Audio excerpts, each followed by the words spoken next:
menjadi pegawai atau ada yang lain? Kalau dulu-dulunya orang tua orang jadi apa? Enggak, kalau dulu orang tuanya tidak pernah ikut campur rasanya ya. Tidak pernah mengarahkan nanti kamu sekolah sini. Tidak. Jadi ya apa adanya pada saat itu memang, apalagi saya lulus Semeang tahun 85 saya lulus. Orang tua tidak pernah mengarahkan, cuma ikut-ikut dengan teman gitu. Yuk kita ke Samarinda, rame-rame di Samarinda. Terus ikut tes sini, ikut tes mana di mana. Jadi pada saat itu ya ketika ikut kuliah gitu aja. Kuliah waktu itu memang perempuan sangat jarang sekali diizinkan orang tua ya. Tapi karena tekad kita ya. Tekadnya besar Bu. Iya, paling jauh Samarinda. Paling jauh waktu itu. Itu pun berat orang tua mau melepaskan kita sekali perempuan. Nah sebenarnya sih kalau cita-cita waktu itu makanya harusnya guru gitu. Tapi alhamdulillah guru di masyarakat juga sama. Tidak harus guru di dalam kelas, tapi guru di tengah masyarakat jauh lebih banyak pengalamannya. Ini bentuk pengabdian seorang Mariam ya. Walaupun juga sebenarnya kalau ibu secara pribadi berharap guru tadi ya. Iya sebenarnya. Tapi perjalanan karir menyatakan ya sama saja toh juga ini juga pengabdian. Dari pengalaman sebagai ASN sudah malang melintang Bu ya di dinas pemberdayaan perempuan, di dinas kesehatan juga udah pernah. Pengelola pajak. Udah pernah, tentu dengan dinamika dan permasalahan masing-masing. Kalau yang paling enak di mana tuh? Yang paling ibu rasakan cocok dengan jiwa, cocok dengan basic pendidikan. Paling enak di mana? Iya, kalau di mana yang paling enak semuanya saya jalani dengan kita jalani dengan ikhlas gitu aja. Kita jalani, yang penting fokus dengan pekerjaan karena itu merupakan satu amanah ya, amanah dari Allah, amanah juga dari pimpinan kita. Itu yang harus kita jaga. Masalah enak dengan tidak enaknya tuh relatif lah ya. Yang lebih memang ada sih memang pekerjaan yang menurut kita bebannya berat karena memang bukan basic memang bisa. Saya akui ketika ada istilahnya job fit, ibu maunya kemana? Saya bilang terus terang, saya kalau di pajak saya memang tidak ada sedikit disiplin ibu. Saya maunya lebih ke mana gitu, sosial masyarakat. Begitu saja. Iya. Kalau ke lain-lain masih bisa kita dinikmati dan bisa dilaksanakan. Semuanya itu pembelajaran bagi kita. Iya. Ya, sebagai kepala dinas sosial udah berapa lama sih? Iya. Ini baru belum 1 tahun. Iya, belum 1 tahun. Belum 1 tahun sudah dihadang dengan permasalahan COVID ya. Iya Bu, bisa diceritakan Bu selama 1 tahun Ibu di dinas sebagai kepala dinas Kota Tarakan, mungkin program-program apa yang Ibu rintis di awal jabatan Ibu yang berjalan baik dari BK Polres, staf-staf Ibu yang ada saat ini. Jadi ada nggak program-program yang menjadi andalan atau menjadi prioritas dari dinas di masa jabatan Ibu? Iya, pertama memang kita kan bekerja berdasarkan ada aturan ketentuan yang diatur oleh terutama pemerintah daerah bahwa tugas pokok dan fungsi seorang dinas sosial itu bla bla bla ada. Kemudian dari Kementerian Sosial juga seperti itu, bahwa ada aturan, undang-undang yang mengatur, kemudian ada peraturan menteri dan lain sebagainya. Bahwa dinas sosial itu tugas pokok dan fungsinya aja dulu yang kita lihat adalah mengurus namanya PMKS, penerima manfaat kesejahteraan sosial. Siapa saja PMKS-nya? Itu tadi fakir miskin, anak terlantar gitu ya. Kemudian lansia, orang lanjut usia itu semua harus kita urus. Kemudian ada namanya disabilitas. Jadi semua tenaga ini ada pendamping. Termasuk ada panti-panti sosial kesejahteraan anak yang ada di Kota Tarakan. Insya Allah hampir kurang lebih 17 panti, panti. Kemudian nafsa, orang yang terlibat dengan nafsa, kemudian orang yang keluar dari lapas, kemudian orang yang terlantar. Jadi semuanya itu adalah tanggung jawab pemerintah kotanya. Jadi inilah yang kami awasi, tugas kami saat ini yang benar-benar kami lakukan. Nah seperti contoh pada saat ini ada beberapa COVID ini, beberapa orang terlantar, hampir 21 orang yang saat ini ya. Jadi kami menyediakan shelter ya, rumah singgah bagi mereka. Karena terlalu banyak, akhirnya kami prioritaskanlah kepada orang yang sakit dan lansia dan anak gitu. Jadi yang lainnya paksa kami tinggal di luar Tapi makanya tetap kita biayai karena namanya juga orang muda, seperti itu salah satu. Iya, kalau dari yang Iya. satu sampaikan tadi Iya. pembinaan dan perhatian kepada PMKS. PMKS Iya, penerima manfaat sosial. Nah ini yang menjadi atau yang paling banyak ditarakan yang mana Bu? Dari lansia, anak terlantar, misalnya ya. Kalau dari segi persentase angkanya mana yang lebih banyak? Ya, yang prosentase yang lebih banyak itu ya kita mengurus fakir miskin. Fakir miskin. Iya, fakir miskin yang jumlahnya kurang lebih katakanlah yang masuk dalam DTKS data terpadu kesejahteraan sosial itu hampir 12.000 lebih. 12.000 lebih KK dengan 54.000 lebih jiwa. Nah, jadi banyak ini, iya. Jadi yang masuk dalam DTKS inilah yang kita sebut dengan orang miskin yang penerima bantuan program kesejahteraan sosial PKH. Program ya PKH. Ya. Banyak juga sih. Iya, banyak singkatannya. Jadi yang PKH ini hampir semua program mereka harus terima. Nah, ini yang kami pantau, yang 50 sekian ribu jiwa ini. Pertama yang dia dapat itu adalah kebutuhan dasar. Misalkan dia sudah dapat beras dan sembako. Sembako itu nilainya 200.000 setiap bulan. Dia itu boleh ambil istilahnya ada nabatinya, hewaninya, kemudian beras, harus ada ambil sayur, harus ambil ikan. Nah, jangan sampai dagingnya ada Bu? Enggak, kadang-kadang boleh, ada. boleh. Yang penting terpenuhi lah ya, ya kebutuhan terpenuhi. gizinya. Itu yang pemegang kartu PKH itu. Yang kedua, jika di PKH ini kedua dia harus terlihat punya KIS, Kartu Indonesia Sehat. Nah, ya BPJS gratis. Nah, itu digratiskan, sembakonya gratis, BPJS-nya digratiskan.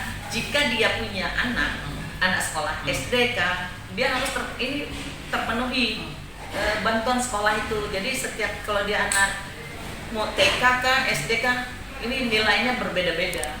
Kalau dia anak SMA dia 1 juta, kalau dia SMP 750, kemudian dia SD 650. Ini harus terpantau. Nah, kemudian juga dia mendapat namanya program kalau ada lansia tidak di situ. Lansia itu juga harus mendapatkan asupan uang 200.000 juga setiap bulan. Dia urus kebutuhan misalkan vitaminnya, ya beli susu atau untuk beli kebutuhan sehari-hari pampers kan, atau obat urut dan sebagainya. Jadi ininya semua harusnya kita dampingi. Jadi ini yang hampir 12.000 banyak Bu, tersebar di 20 kelurahan. Iya, 20 kelurahan. Kalau dari terpantau semuanya. Kalau dari data yang dimiliki dan 20 kelurahan yang ada di Karasan, prosedur yang menjadi segmen yang menjadi perhatian dari dinas sosial tadi di mana kelurahan mana Bu yang paling banyak? Seperti yang banyak penduduk seperti Yang padat ya. Karanganyar, Sumit Pantai, Mamburungan, ya, Lintas Ujung, ya, yang memang pemegang program PKH itu yang terbanyak iya. pada sekian kelurahan. Iya. Terus kalau misalnya program ini kan sudah dilaksanakan ya Bu? Iya. Tentu kalau dari segi ini banyak kan 12.000 Iya. sekian. Iya, benar. SDM cukup ya, SDM Ibu ya. Atau biasanya Iya. ada pihak lain yang membackup misalnya pihak kelurahan atau kecamatan atau bagaimana Bu? Enggak, itu tadi seperti anak terlantar, anak yatim piatu kan diwajibkan untuk membentuk itu tadi LKS, Lembaga Kesejahteraan Sosial. Seperti ada panti asuhan, ada 17 dari Tarakan, seperti Mawaddah Warahmah, Berkah Rahim, kemudian ada Al Yusron, ada Melati, ada iya. Nah, jadi di situ yang akan kita pantau. Jika memang anak itu sudah tidak yatim piatu atau dia sudah tidak dirawat oleh keluarga, kita titipkan ke sana. Nah, kemudian yang kedua kita punya namanya tenaga PSM. Tenaga PSM. Iya. Apa dia? PSM ini penyuluh sosial masyarakat. PSM dia ada di kelurahan. Jadi hampir semua kelurahan ada PSM. Ibu yang ada ya. Yang memang istilahnya tenaga kontrak itu. ada 27 orang. Kemudian dari kementerian juga untuk memantau apakah memang seperti saya katakan ada lansia, kemudian ada disabilitas, ada orang dengan gangguan jiwa. Ini ada istilahnya honor dari Kementerian Sosial. Mereka ini wajib untuk memantau dan mendampingi para disabilitas, lansia, kemudian orang dengan gangguan jiwa, orang yang keluar dari lapas. Ini semuanya ya. Ini juga dilakukan oleh teman-teman tenaga di lapangan. Jadi sebenarnya kita terbantu, sangat-sangat terbantu sekali. Dan pekerjaan ini dari berbagai pihak juga mendukungnya Bu ya. Iya. Dari Pak Kelurahan. Alhamdulillah. Iya. Terus beberapa juga dari PSM, PKH itu tadi tenaga pendamping dia semua membantu. cukup sangat membantu. Terus Bu, bagaimana respon masyarakat dengan program yang ada tersebut, termasuk dengan apa yang sudah dilakukan teman-teman, teman-teman apa tadi Bu istilahnya Bu? Pendamping kesejahteraan sosial. Pendamping kesejahteraan sosial. Iya. Nah, respon mereka gimana Bu? Masyarakat artinya cukup senang, gembira. Atau kadang-kadang ada yang enggan atau gimana Bu? Ini kan dinamika masyarakat itu kadang-kadang ada yang berdekati secara sosial, ada yang welcome dan apresiasi terhadap program-program yang positif. Tanggapan itu gimana Bu? Iya, memang selama ini yang kami kan selalu mengevaluasi semua kegiatan teman-teman di lapangan seperti PSM, PKH itu. Memang tidak semuanya masyarakat kita memahami tentang itu. Terutama yang berkaitan dengan bantuan-bantuan seperti itu tadi ya, sebenarnya kan bantuan itu tidak selamanya bantuan itu ditujukan kepada masyarakat, tidak selamanya harusnya. Jadi mereka memahami itu dan juga tidak semuanya harus berhak untuk menerima. Kan ada beberapa kriteria yang memang harus dipahami oleh masyarakat kita. Nah ini memang tugas kita untuk mengedukasi, tantangannya itu. Jadi begitu datang, pokoknya aku harus dapat KIS gratis, kartu Indonesia Sehat, dapat BPJS gratis. Iya, pokoknya. Nah, pokoknya, apalagi saat ini PPDB. Nah, PPDB kan ada kuota istilahnya afirmasi untuk SD 20%, SMA loh paling besar, 40% dari keluarga miskin diterima untuk masuk SMA. Nah ini kadang-kadang untuk memaksakan diri minta keterangan miskin, saya ini miskin untuk bisa masuk. Nah ini kadang-kadang yang kita sangat mengharapkan masyarakat kita sangat memahami lah. Yang seperti apa yang dikatakan miskin itu sebenarnya kan banyak indikator yang harus kita bisa penuhi, tidak sembarangan. Kadang-kadang juga ada sebagian oknum masyarakat yang seperti itu. Sebenarnya tidak layak dikatakan miskin, tapi terkadang pengen miskin untuk bisa masuk sekolah, kadang mau miskin untuk dapat sembako segala macam. Ya mungkin kita perlu stressing juga ya kepada pemirsa dan masyarakat kota Tarakan bahwasannya untuk mendapatkan program-program itu tentu sudah ada kriteria dan parameter. Jadi kami berharap juga kepada masyarakat yang sekiranya tidak masuk dalam kriteria tersebut mungkin sebaiknya juga tidak memaksakan diri untuk masuk ke dalam program-program, karena itu juga pada akhirnya akan mengganggu eksistensi program tersebut dan mungkin juga akan menambah beban psikologis dan beban kerja dari teman-teman dinas sosial. Jadi ini mungkin kita stressing Bu ya, agar teman-teman juga atau masyarakat juga kalau tidak miskin ya jangan masuk atau jangan mengupayakan memaksakan untuk mendapatkan program-program yang memang disediakan. Karena tadi dikatakan oleh Ibu Mariam untuk siswa dari keluarga tidak mampu itu bisa masuk di SMA itu prosentasenya cukup besar ya Bu ya? Besar, 40% PDB untuk tahun ini. Untuk tahun ini 40%? 40% untuk masuk SMA, 25% untuk SMP, 20% masuk SD. Untuk garis istilahnya. Sebenarnya kalau toh semua ini dilakukan dengan baik, tidak ada masalah bagi masyarakat miskin atau yang mampu tadi untuk bisa menyekolahkan anaknya. Iya, tidak ada. Kadang-kadang porsinya diambil ini tadi. Itu dia. Kadang-kadang porsinya diambil oleh pihak-pihak yang mungkin mencari celah di antara kesempatan-kesempatan yang ada di program tersebut. Jadi sekali lagi mungkin hal-hal semacam ini harus kita hindarkan kepada masyarakat Kota Tarakan agar ruang untuk teman-teman atau masyarakat yang memang kurang mampu untuk bisa menyekolahkan anaknya jauh lebih besar karena porsinya juga lebih besar. Pemirsa Nusantara jangan kemana-mana. Anda di Obras Obrolan Santai Serius.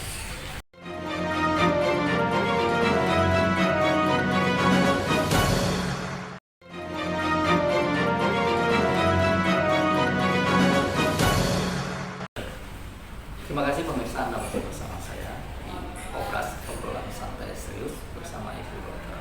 Nanda Mariam, Kepala Dinas Sosial Kota Tarakan. Tenang dulu ya. Ya, Bu. Tadi Ibu mengatakan ada beberapa program baik dari provinsi maupun nasional itu sudah dilaksanakan dengan baik. Dan selama ini hubungan dengan pemerintah provinsi dan pusat bagus-bagus saja Bu ya. Banyak juga Bu programnya ya, selain dari yang tadi. Iya, banyak program dari pemerintah kota juga ada. Ya, beberapa waktu lalu kan kita ini semua stakeholder, semua pemimpin baik nasional maupun provinsi dan kota ini pusing 7 keliling menghadapi COVID-19. Benar. Nah, tentu yang tidak bisa dilepaskan kan peran dinas sosial dalam hal mengambil bagian di penanganan pandemi COVID-19. Bisa diceritakan program-program yang mungkin kemarin dilakukan oleh dinas dalam rangka mengatasi atau paling tidak bersama teman-teman dari institusi lain. Iya, jadi ketika pandemi COVID-19 kemarin itu memang pemerintah kok kan datang dengan tiba-tiba kaget-kaget semuanya. Sampai terkaget-kaget juga di sosial. Akhirnya semua terkaget-kaget, bantuan pun turunnya semua serba kaget, terutama dari Kementerian Sosial. Ketika itu turun bantuan yang namanya BST atau BLT, bantuan sosial tunai atau bantuan langsung tunai kepada masyarakat kita. Itu kurang lebih 6.522 KPM keluarga penerima manfaat. Ada yang melalui BRI 600 sekian KPM, ada yang melalui BNI 300 sekian KPM, dan melalui kantor pos 5.000 sekian KPM. Nah, jadi ini uang 600.000 akan diterima 600.000 selama 3 kali, 3 bulan berturut-turut. Dengar informasi sih kemungkinan sampai Desember kemungkinan, tapi mungkin nilainya dikurangi. Nah, kemudian yang terdampak COVID lanjutnya dari Kementerian Sosial itu namanya bantuan pangan non tunai. Jumlah uang 200.000, tapi dia dalam bentuk ATM, tapi diambil dalam bentuk gesek gitu ya. Tapi harusnya ngambil dalam bentuk sembako, tidak boleh dalam bentuk lain. Itu juga 100.000. Bukan ATM beras tuh yang kayak gitu. Iya, benar, ATM beras itu. Ya, pakai IDC aja. Nah, di memang warung yang sudah kita tunjuk, namanya e-warung. E-warung yang sudah kita tunjuk, Mitra kan ada 17 warung yang sudah ditunjuk untuk bagi keluarga yang. Kemudian dari provinsi juga ada. Jadi dari provinsi uang juga sama dengan nilai 200.000. Memang secara nasional 200.000 ini sudah diperkirakan untuk bisa beli beras, beli ikan dan ambil sayur untuk 200.000 itu. Nah, jadi dari provinsi kurang lebih 3.250 KPM keluarga penerima manfaat. Nah, kemudian dari benar. Jadi tambah kota. Nah, tambah kota setelah kita telusuri banyaknya yang terdampak COVID tadi. Pertama ketika sekolah itu diliburkan. Yang terdampak pertama adalah apa? Para kantin sekolah.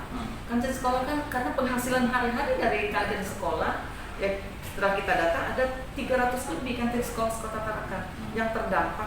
Nah, inilah yang kita ambil datanya untuk membantu mereka dalam penanganan COVID. Setelah itu yang kedua itu para supir taksi, bis, ya, ojol yang biasa ada langganan anak sekolah antar, akhirnya mereka juga terdampak, sudah tidak ada penghasilan PSBB. Jadi oleh Pak Wali Kota, pemerintah kota ya sudah kita bantu. Jadi melalui Dinas Perhubungan. Setelah itu tempat-tempat ibadah ya kita istilahnya bukan melarang ya, menutup sementara selama COVID. Ya jujur aja hampir semua tempat ibadah, baik itu masjid, gereja, kan istilahnya apa ya, uang selawat atau uang minggu lah ya di gereja untuk operasional, bayar listrik, bayar ataupun mereka yang bertugas biasanya di situ kan ada istilahnya operasional yang didapatkan dari itu. Nah, jadi dari itu pun seluruh tokoh agamanya kita berikan juga insentif, stimulus. Kemudian belum lagi yang lain seperti ya karyawan hotel dirumahkan tidak digaji, kemudian karaoke tutup, tempat hiburan tutup, semuanya tutup. bahkan tempat perias pengantin, tukang cukur, tukang semuanya tutup. Semuanya diakomodir oleh pemerintah kota. Jadi terdapatlah hampir 27.000. Banyak Bu ya 27.000 yang kita upayakan oleh pemerintah kota.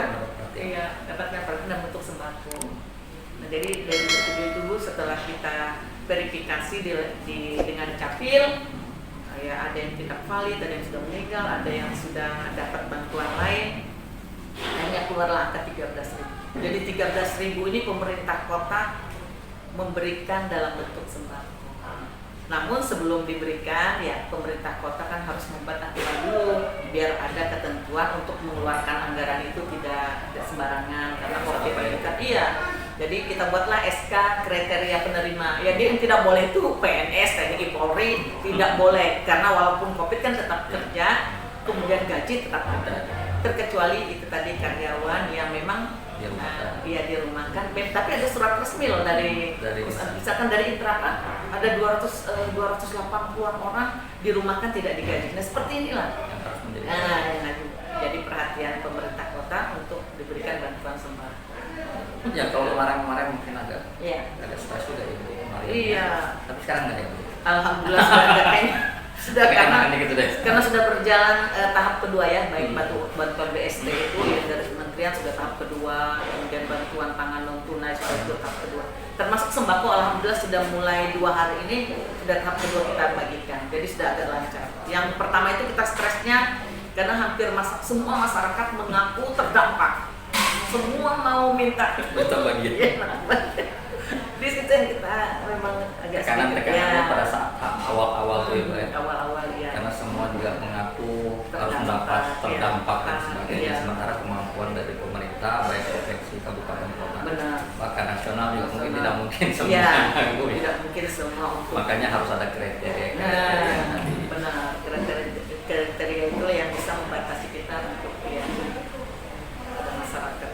Memang mengedukasi ini yang tapi paling tidak itu menjadi tanggung jawab bersama. Bukan dinas sosial saja memberikan edukasi kepada masyarakat.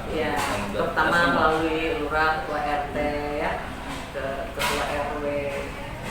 Ya Bu, dengan posisi pandemi yang sekarang agak melandai, mungkin ada yang ingin disampaikan kepada masyarakat Kota Tarakan dari Ibu sebagai kepala dinas sosial Kota Tarakan. Ya jadi pertama terkait bahwa pemerintah kota tetap menginginkan untuk protokol kesehatan walaupun istilahnya new normal, PSBB sudah dilonggarkan, tapi untuk tetap jaga jarak, pakai masker, tetap cuci tangan, gitu yang jelaskan. Kemudian pada masyarakat yang merasa mau mendapatkan bantuan, silakan saja mendaftarkan diri secara mandiri ya. Nah, kata Pak Wali, jangan lapor ke medsos, tidak ada solusi, tapi laporlah ke Dinsos, dinas sosial, biar ada solusi. Dan juga tidak selamanya bantuan itu kita berikan. Ada batas-batas waktu, mungkin suatu saat sudah istilahnya sudah taraf hidupnya bagus, mungkin sudah harus lepas. Jadi itu karena sangat jarang sekali masyarakat kita ini sudah dulu yang mungkin masuk dalam kriteria PKH tadi, orang miskin. Mungkin berjalan waktu bisa saja menurut kita sudah layaklah untuk lepas dari bantuan itu. Harusnya sudah taraf hidupnya sudah bagus. Ya, mudah-mudahan bisa secara sadar, secara mandiri untuk lepas, mengembalikan kepada kita ini loh Bu, saya nih sudah alhamdulillah taraf hidup saya sudah bagus. Saya sudahlah, nggak usah dibantu lagi lah, biarlah nanti alihkan ke orang lain yang berhak. Yang seperti itu yang sangat kami harapkan saat ini. Ya, Ibu Mariam. Iya. Ini banyak cerita masyarakat tentang seorang yang peduli dengan masyarakat yang termarginalkan. Sebenarnya apa sih melatar belakang seorang ibu untuk berbuat baik, berbuat positif atau berbuat membantu meringankan masyarakat yang termarginalkan, masyarakat yang kadang-kadang mungkin kurang terjatuh atau ditinggal suami, atau sedang menghadapi masalah-masalah sosial ekonomi mereka. Ini memang karena tugas ibu atau memang panggilan batinnya yang memang sudah menjadi bagian dari seorang Mariam? Saya mungkin panggilan batin kali ya. begitu lapor saya memang kalau seperti itu, apalagi tengah malam ya, kemudian dengan kondisi yang sudah istilahnya ayah mendayu-dayu menangis sedih, saya langsung aja lihat ke lapangan di mana posisi. Jadi saya enggak mau ini gegabah juga terima langsung. Kalau dia senang ya sudah kondisi begini-begini, bilang ayo saya lihat ke lokasi. Jadi begitu aja, kuncinya saya lihat ke lokasi. Jadi artinya paling tidak kita terpanggil ya, panggilan hati aja. Tapi tidak juga konyol ya, tetap juga akan ke lapangan melihat kondisi realnya ya. Real seperti karena kadang-kadang memang masyarakat ada yang memanfaatkan keadaan tersebut. Nah, terus juga membantu seseorang. Alhamdulillah. Ya, tentu mudah-mudahan apa yang ibu lakukan ini menjadi amalia, menjadi ibadah ibu pada masyarakat, dan mungkin juga kita berharap ya semakin banyak orang yang melakukan hal-hal tersebut seperti ini. Ya, karena juga permasalahan sosial di masyarakat itu cukup banyak. Kadang-kadang kita menunggu seorang tetangga yang harus kehilangan pekerjaan, suaminya kehilangan pekerjaan, dan kadang-kadang juga kita harus menyaksikan seorang anak tidak bisa sekolah karena ini tentu harus diperhatikan Bu ya, harus menjadi perhatian kita bersama. Bagaimanapun juga mereka adalah saudara-saudara kita, bagaimanapun mereka juga adalah bagian dari kita. Tentu ini menjadi pengingat juga kepada masyarakat yang mungkin memiliki kemampuan ekonomi lebih untuk saling berbagi kepada mereka yang mungkin kurang beruntung. Dan ada cerita juga nih Bu. Katanya ibu juga sering kadang-kadang menikahkan atau kadang-kadang kebetulan. Ini benar nggak Bu? Kadang-kadang begitu ya Bu ya. Ada yang memang ya kondisi di lapangan seperti itu, mau tidak mau memang harus kita nikahkan baik-baik ya. Misalkan ya ada kasus laki-laki perempuan ataupun yang sudah ya istilahnya yang pasti dia tidak bermasalah. Ya sudah, kita bawa aja sudah ke pengadilan agama. Fasilitas sudah pengadilan agama. Terus ya, sudah bayar berapa penting ijab kabulnya selesai gitu aja kan. Ya sudah, alhamdulillah. Jadi kok banyak Bu yang ibu nikahkan ini dari mereka-mereka dari sejak lurah saya 97 ya sudah lumayan. Lumayan. Dari masa waktu lurah ya Bu bahkan ya. Sejak lurah saya jadi hampir semua wilayah, semua ketua RT saya hafal. Jadi pada saat mereka Natal ya saya Natal dan kami ketua RT ya di Pangosian sini. Ketika saya jadi camat juga saya di mana tokoh masyarakatnya di mana, tokoh agamanya orang-orang di mana. Itu aja sih kuncinya. Ya, Ibu Mariam, sebelum kita akhiri perbincangan ini, mungkin ada closing statement dari Ibu yang ingin disampaikan kepada pemirsa Nusantara dalam acara obrolan santai kali ini. Silakan Ibu. Jadi sebagaimana yang saya sampaikan tadi, Bapak Ibu sekalian yang saya hormati, terutama memang pada saat kondisi pandemi seperti ini, ataupun masyarakat yang merasa berhak untuk mendapatkan bantuan melalui baik itu bantuan sembako tunai maupun kartu Indonesia Sehat, kartu Indonesia Pintar, atau punya disabilitas atau punya lansia yang layak untuk kita bantu, silakan untuk melaporkan secara mandiri. Cuman tetap itu tadi ada kriteria indikator yang memang harus dipenuhi. Tidak semuanya yang mendaftarkan itu berhak untuk mendapatkan, karena ada orang yang jauh lebih membutuhkan itu. Kemudian dan yang kedua, tidak selamanya bantuan itu kita terima secara terus-menerus. Ada saatnya mungkin sudah menurut kami sudah diakhiri karena menurut secara indikator dia sudah memenuhi syarat, sudah punya rumah misalkan, atau dia sudah punya pekerjaan tetap, penghasilan tetap, mau tidak mau kita keluarkan. Kemudian yang ketiga, dalam penerima manfaat itu semua bantuan-bantuan sosial itu ada kewajiban-kewajiban yang harus diingat. Misalkan ketika dia penerima kartu Indonesia Pintar, maka tingkat kehadiran anak di sekolah itu harus mencapai di atas 85%. Nggak boleh. Jadi nggak boleh mentang-mentang udah dapat bantuan dari pemerintah, kemudian anaknya tidak diperhatikan. Jadi harus itu.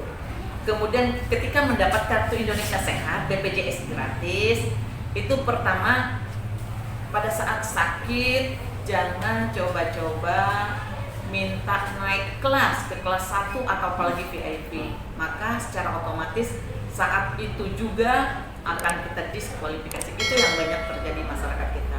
Yang ketiga, pada saat ada pindah, tolong untuk tetap kewajiban kita sebagai penduduk, laporlah ke RT, laporlah kemana pada saat kita pindah.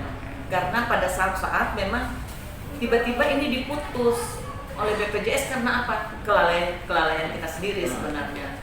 Ya, tiba-tiba aja datang ke sini marah-marah kenapa BPJS saya tiba-tiba ada yang ya, karena ada beberapa ketentuan yang memang yang harus dipahami oleh masyarakat kita pada saat memegang semua program-program yang ada. Jadi, baik pemirsa Nustara, di perbincangan kami pada hari ini dengan Ibu Maria mungkin akan kita akhiri, dan terima kasih Bang Ibu Maria. Mudah-mudahan bisa melihat ya salah satu program yang akan kita nanti kita akan lihat ya. Sekali lagi terima kasih Ibu Maria, semoga sukses perjalanan karirnya. Sehat bertemu. Tetap sehat ya. Dan yang ketiga juga Bu, yang selanjutnya maksud saya perhatian kepada masyarakat, jangan pernah putus Bu ya. Iya, insya Allah. Jangan pernah putus. Mudah-mudahan juga yang dinikahkan semakin banyak. Baik, terima kasih pemirsa. Demikian perbincangan kita di obrolan santai serius. Dan sampai jumpa di lain kesempatan. Saya Agus Muslim. Wabillahi taufiq wal hidayah. Wassalamualaikum warahmatullahi wabarakatuh.